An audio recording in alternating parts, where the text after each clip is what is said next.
The wind was cold, and the sky looked heavy with dark clouds. People rushed through the streets carrying shopping bags, talking on phones and laughing in their warm clothes. But one man walked slowly. His coat was old, his shoes were torn, and his eyes looked tired. His name was Ravi. He stopped in front of a luxury store. Inside, the lights were bright, the floor was shiny, and everything looked expensive. Perfume, watches, designer clothes. People inside looked rich. Ravi looked down at himself. His shirt had a small hole near the collar. His pants were dusty, but he didn't walk away. He took a deep breath and stepped inside. The bell on the door rang. The sound was soft, but it made everyone turn and look. A woman holding a gold handbag frowned. Two young boys in suits laughed quietly, and behind the counter, the store manager, Mr. Aryan, narrowed his eyes.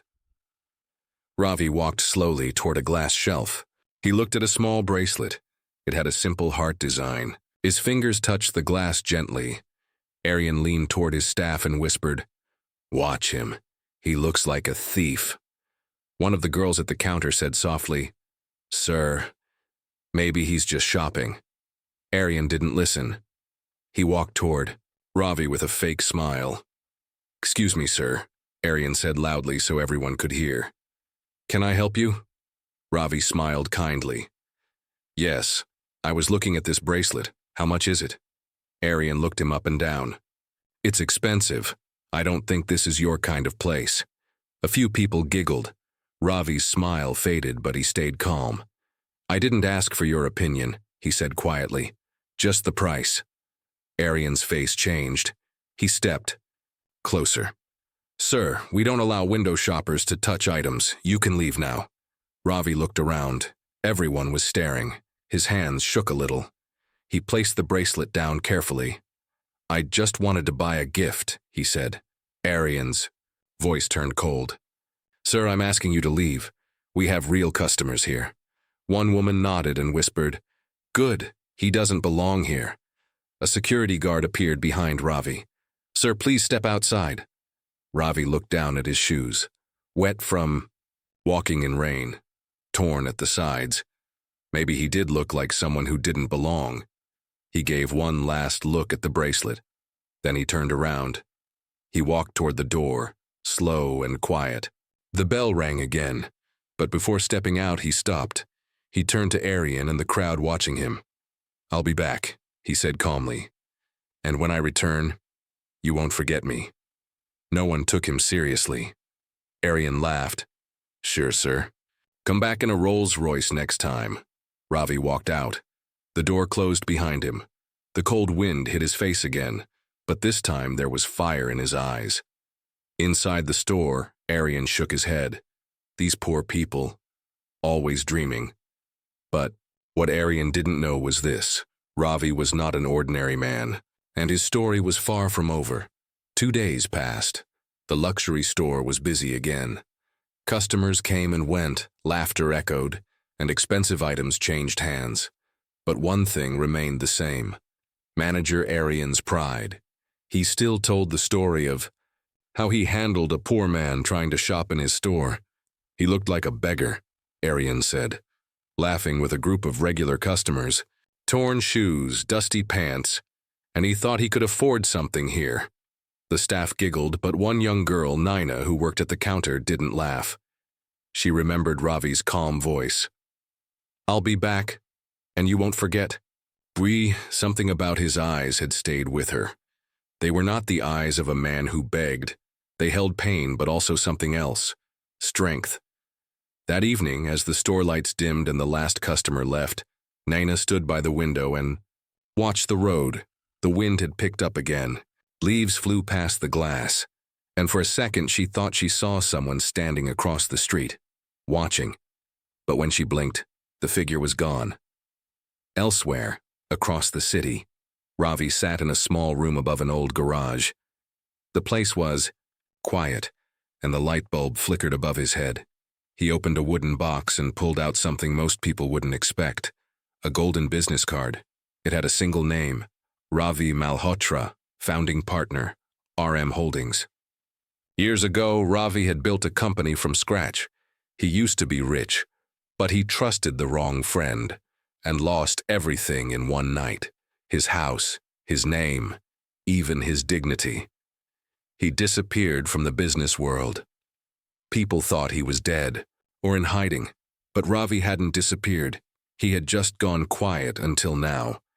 He took out an old file and opened it. Inside was a contract, a silent agreement he had made with one of the top companies in the city. His signature was still valid. His ownership? Still alive. He picked up his phone and called a number. "Mr. Sethi," he said calmly. "It's time. Back." At the store. The next morning, the street outside the luxury store was blocked. A long, black limousine stopped in front of the entrance. Everyone inside the store ran to the window. "Whose car is that?" Arian asked, confused. 4 security men stepped out. Then the back door opened slowly. Out stepped a man in a perfectly tailored suit, black glasses, polished shoes, and calm, firm steps. Nina's eyes widened. "It's him," she whispered. Arian laughed, thinking she was joking. "Who, that poor guy from before?" But when the man entered, no one laughed. He didn't look poor now, he looked powerful. Customers stepped aside. Even the security guard who threw him out last time stood frozen. Ravi walked straight to the counter. He looked Arian in the eye. "Good morning," he said. "Do you remember me?" Arian tried to smile, but his face turned pale. I'm not sure," Arian stammered. "Have we met?" Ravi smiled softly. "2 days ago, I asked about a bracelet. You asked me to leave." Arian gulped. The staff stared. Ravi reached into his coat and took out a black card. He placed it on the counter. "I'd like to buy this store." Arian blinked. What? "I've already spoken to your owner," Ravi continued. "This store is now under RM Holdings, starting today." The store fell silent. Everyone watched, mouths open, as Arian stepped back in shock. Ravi looked around and nodded to Nina. "You treated me with kindness," he said. "You'll stay." He turned to Arian. "But you—" Ravi paused. "Will, pack your things." Word spread fast. By afternoon, everyone in the mall knew what happened. A poor-looking man came back in a limousine and bought the same store where he had been insulted. And now, he was the boss. But no one really knew who. Ravi was inside the staff room, the employees whispered. "Is he a gangster?" "No. I think he's some kind of secret millionaire. He doesn't act like a rich man." Nina sat quietly. She remembered Ravi's face when he was first thrown out, the pain in his eyes, the silence in his voice. There was something more than money here. Meanwhile, in the manager's office, Arian sat in shock. His hands were shaking as he looked at the letter Ravi had left on the table. It was official. The ownership had changed, and worse. His own job was under review. "How did this happen?" Arian muttered. He was just some poor guy. No car, no watch, no smell of money. He remembered the man's broken shoes, the dust on his shoulders, the way he was quiet while being insulted. Why didn't he fight back then? Why now? There was a knock at the door. Ravi stepped in. Arian stood up fast, trying to smile. "Sir, I didn't know it was you. I made a mistake. Please understand, we have to protect the store. So many fake people come—" "Stop," Ravi said firmly. His voice was calm, but strong. The kind of voice that makes people listen. "I don't need your apology, Arian. I needed your humanity that day. But you showed pride instead of kindness." Arian's face turned red. Ravi sat down and looked him in the eyes. "You judged me because I was poor. You thought money makes a man valuable?" He paused. "I used to think the same." Flashback. Years ago. Ravi was young, rich, and powerful. He built a tech company that became one of the biggest in the country. He had cars, villas, and friends who cheered for him at every party. But one day his best friend and business partner betrayed him, signed secret papers, transferred all the shares. Ravi lost everything. He had to leave the city overnight.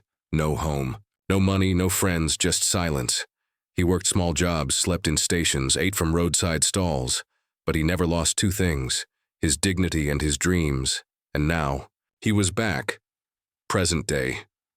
Ravi stood up. I didn't come back for revenge, Aryan, he said. I came back to teach a lesson. Aryan's voice cracked. Are you going to fire me? Ravi looked at him for a moment. No, he said. I'm going to let her decide. Aryan looked confused. Her? Ravi walked out. A few minutes later, he returned, with Naina. The store was quiet. Employees peeked from behind shelves, pretending to fold clothes, but really watching the drama unfold. Ravi stood with Naina at the manager's office door. Aryan, the man who once shouted at a poor customer, now stood pale and sweating behind his desk. He stared at Naina in shock. You? Why is she here? Ravi didn't reply right away. He looked at Naina with calm eyes. You were the only one who looked. Said that day, Ravi said softly.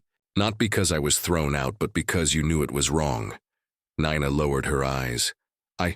I wanted to help you, but I was scared. I needed this job. I understand.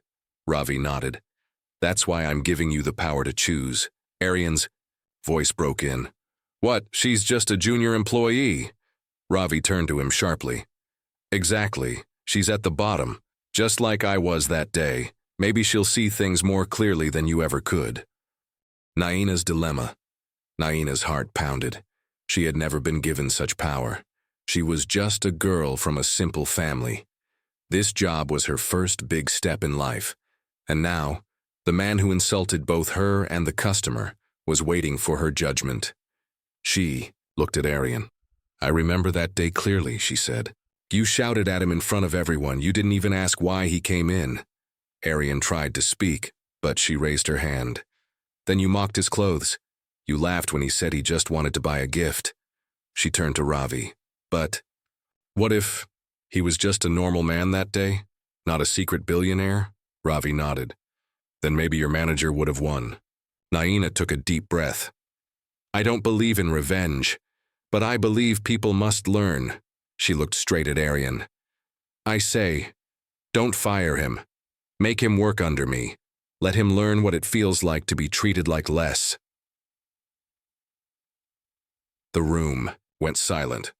Aryan's mouth fell open. You can't be serious. I am, she said calmly. A new rule. Ravi smiled. Done. From today, Naina is the new assistant manager, and you, Aryan, will report to her. The staff gasped. Some tried not to smile. But remember, Ravi said loudly, this is not a punishment. It's a lesson. You will work, you will learn, and maybe you will change. Aryan lowered his head, humiliated. Later that day, Naina sat at her new desk. Her badge now said assistant manager. She still couldn't believe it. Ravi knocked and walked in. Do you think I made the right choice? He asked. Naina stood up quickly. I don't know, but I'll try to be fair. Ravi smiled. That's all I needed to hear. She hesitated. Why did you come back? Why this store? Ravi looked around, his eyes soft. Because this was the place where I lost my pride. And I wanted to find it again, but not with money, with meaning. He handed her a small box. Naina opened it. Inside was a simple bracelet. Silver, nothing fancy. My mother made this, he said. I came that day to buy something to match it, for someone I lost. Flashback, the woman. He lost. Years ago, when Ravi was still rich, he had fallen in love with a woman named Mira. She wasn't rich, but she was kind, wise, and always spoke the truth. One rainy evening, they had a fight. She left, and that night, her car met with an accident. Ravi had kept the bracelet she gave him, but he never had the courage to wear it, until now. The sky outside the store turned golden as the sun began to set. Inside, everything felt different. Naina stared at the silver bracelet in her hand. It was simple, but there was something warm about it, like it carried a story no one had heard in years. She looked up at Ravi. He stood near the window, lost in thought. You said your mother made this? She asked gently. Ravi nodded. Yes. She gave it to me when I was a boy. Told me, this will remind you who you are, even if you forget. The story behind the bracelet. Nina sat down and listened quietly as Ravi finally shared the truth. Years ago, Ravi had everything: money, luxury, fame. But after his mother died, he lost himself in the business world. He worked non-stop, chasing power, and in that race, he lost someone important. Her name was Mira. She didn't care about money, Ravi said, voice low. She loved simple things: sunsets, street food, music on rainy days. Nina smiled faintly. She sounds like someone who saw the world differently. She did, Ravi said. But I didn't listen. I was too busy showing off my wealth. Then came the night of their fight. She gave me this bracelet again that night, Ravi said, and told me, I don't need your money, I need you. If you don't see that, I'm walking away. He paused. That was the last time I saw her alive. Nina's eyes filled with tears. Nina wiped her cheek quickly. She didn't want Ravi to see her cry. She had never seen a man so rich, look so broken. What happened after? She whispered. I stayed rich, Ravi said. But inside I was empty. No one saw it because I smiled at parties, but I started doing things Mira once warned me about. He turned toward her. That's why I came to this store. I wanted to test something. The hidden test. What test? Nina asked. Ravi's voice was calm. I wanted to see if people treat you by your clothes, or by your heart. He looked at her. Only you passed. Nina was silent. Then she asked softly, and now? Ravi smiled faintly. Now I want to build something different. Not just money, but kindness. A new offer. Nina's eyes widened as Ravi pulled out a folded paper. I'm starting a small charity. I want you to help me run it. She froze. Me? But you're not just anything, he said firmly. You saw a human being when everyone else saw a poor man. That's the kind of person I need. Nina looked at the paper in her hand. The name on top said, The Mira Foundation, flashed to the store manager. Meanwhile, Aryan watched from a distance. He had been quietly stocking shelves, something he never did before. His eyes were full of confusion and regret. He didn't understand how things had changed so fast. The man he had insulted had become his new boss. He watched Ravi and Nina speak like old friends, and for the first time in years, he felt something strange inside. Shame. A twist appears. Just then, a young girl entered the store. She wore a simple dress, and her hair was tied in a messy bun. She clutched a photo in her hand and looked around nervously. Excuse me, she said to a staff member. I'm looking for this man. The worker took the photo and frowned. Wait here.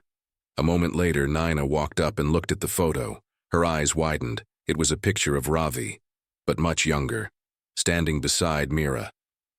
The girl spoke. Again. That's my mother. She died when I was small, but before she passed, she told me he was my real father. Ravi's heart stopped for a moment. The store around him faded into silence. The walls, the lights, the staff, all vanished in the background. Only the girl's voice remained in his ears. My mother was Mira. Are you my dad? His lips parted, but no words came out. A face from the past. The girl's name was Inaya. She had soft eyes like Mira, eyes full of truth, pain, and questions. She stepped closer, still holding the old faded photo of her mother and Ravi. Her hands trembled. Nina stood beside her, quietly watching. She had seen many emotional moments, but nothing like this. Please, Inaya whispered. I've looked for you for so long. Ravi's voice breaks. Ravi slowly took the photo from her hand. He looked at it as if seeing it for the first time. Mira never told me she had a child, he said almost to himself. She didn't want to, Inaya replied. She said you were chasing your dreams, and she didn't want to stop you. Ravi's eyes filled with tears. She was right, he said. I was too blind to see what really mattered.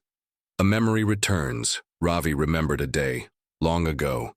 Mira was crying softly, holding her stomach. He had asked her what was wrong, but she had said nothing. Just tired. Now he realized the truth.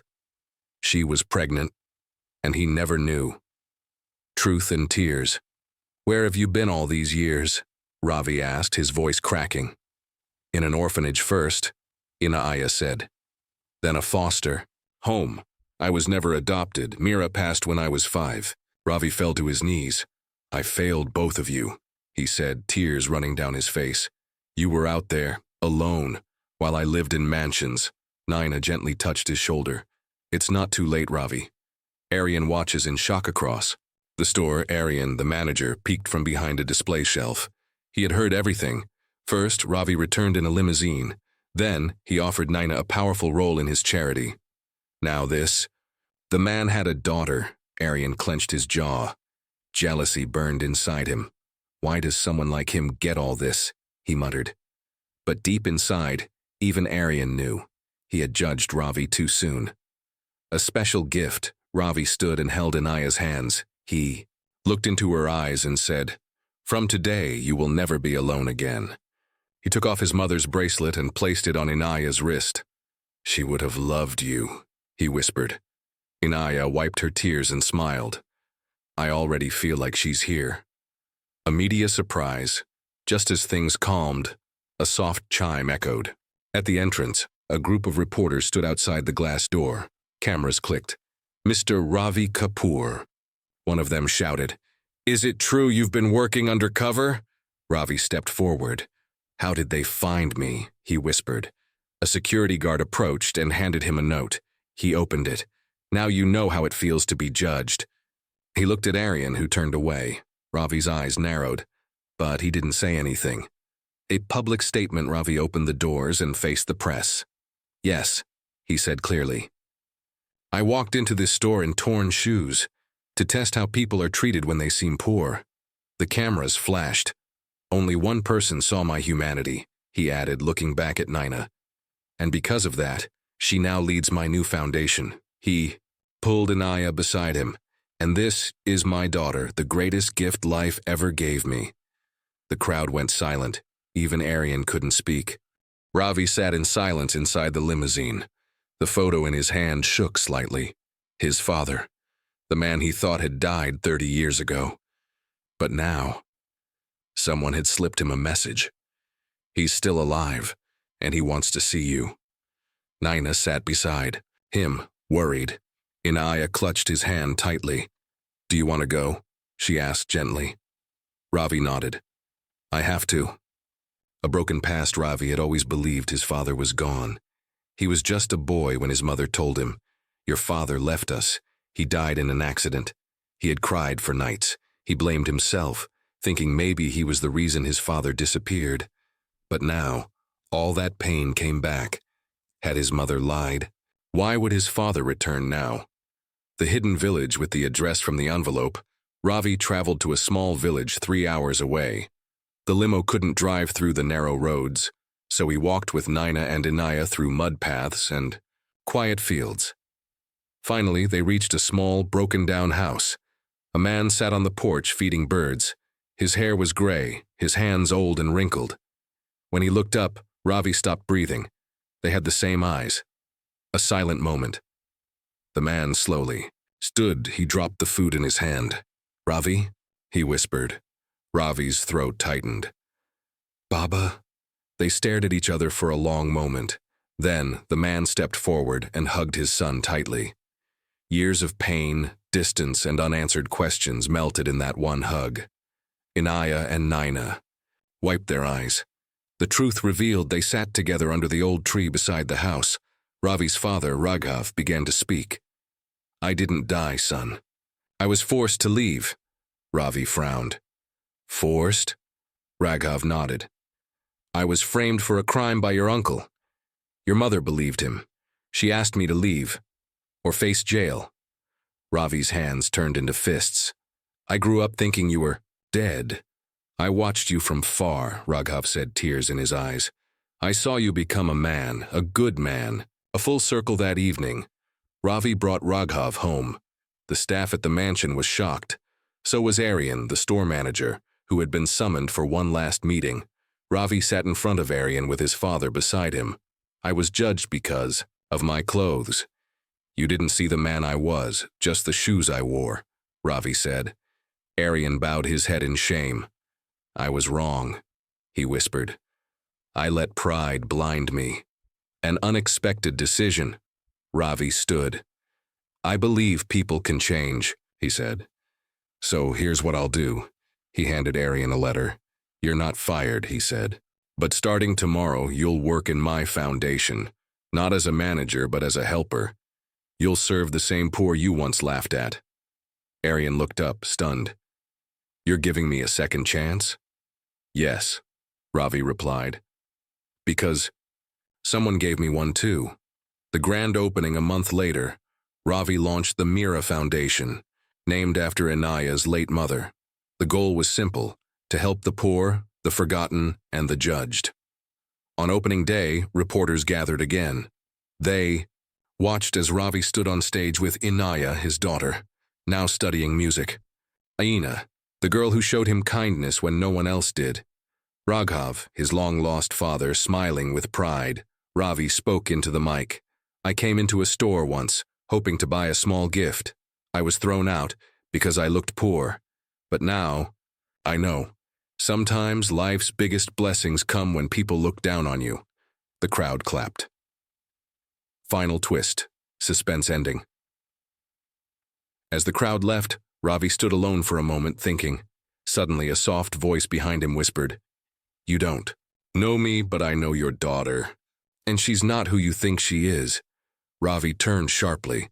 A woman in a nurse's uniform handed him a small folded paper and disappeared into the crowd.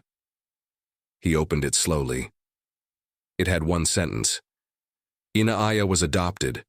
Her real father is still looking for her. Ravi's hands trembled. He looked toward Inaya, laughing with Nina. Everything he had believed once again was about to be tested.